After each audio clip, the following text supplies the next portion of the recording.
Good morning, Proniacs. Welcome to this edition of Pronia Mornings. As you can see, it's very smoky out. I haven't seen where the fires are coming from, but I have speculation that it's from Spokane, from people that have been coming in from out of town have told me.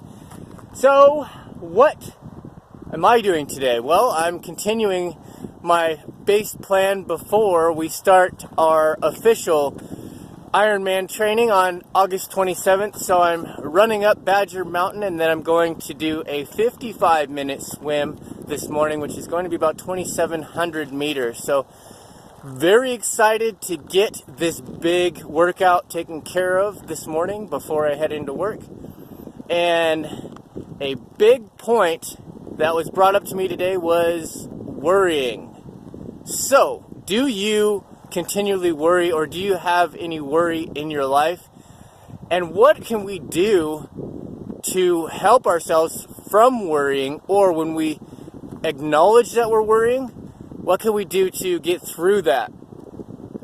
Shawn Achor in Before Happiness, what I'm listening to now, states that you have to drown out the negative with the positive waves, like a Bose noise canceling headphone. So it combats the negative noise that comes through in an airplane or a bar situation with positive waves. So it cancels them out, so it keeps it quiet. So how do you do that in your own mind or in your own head when you're worrying and bringing these negative thoughts into your brain? What he suggests is that when these worrying situations come up, take the probability that it's actually going to happen, such as you're going to fail on this test. Right? You've prepared so much for this SAT test, for this LSAT or MCAT test. So you've prepared yourself to that point, and then you're so worried that you're going to fail. But what's the actual probability that you are going to fail? Well, if you haven't studied as much as you should, then the probability is a lot higher. But people who take the MCATs or LSATs or SATs, they could probably tell you that they have a sufficient passing grade, and probably one that they think that they should have gotten due to the amount of studying that they did. That being the case, you control your own worrying. So you could say that the probability that I'm going to fail is very small given the amount of energy that I've put in to studying, preparing for this test. I relate the same with the Ironman.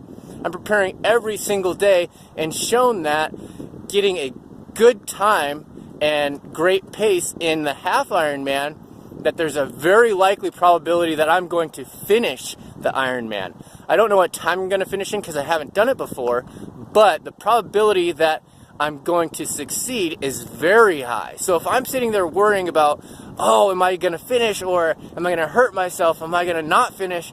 So the probability that I'm going to not finish or hurt myself, I could probably say is less than 10%. So if I give that information to my mind and think about that, then I could say, okay, there's no reason for me to worry more than 5 to 10% of the time that I'm thinking about the Ironman. If this makes sense, I hope you use it today in your work day when you start to worry about things that could go bad, because you have prepared enough to make that probability very small, which is the amount of percentage you should use to worrying about that event. It's not what I say or do, but the way I assist in making you feel that you're going to remember.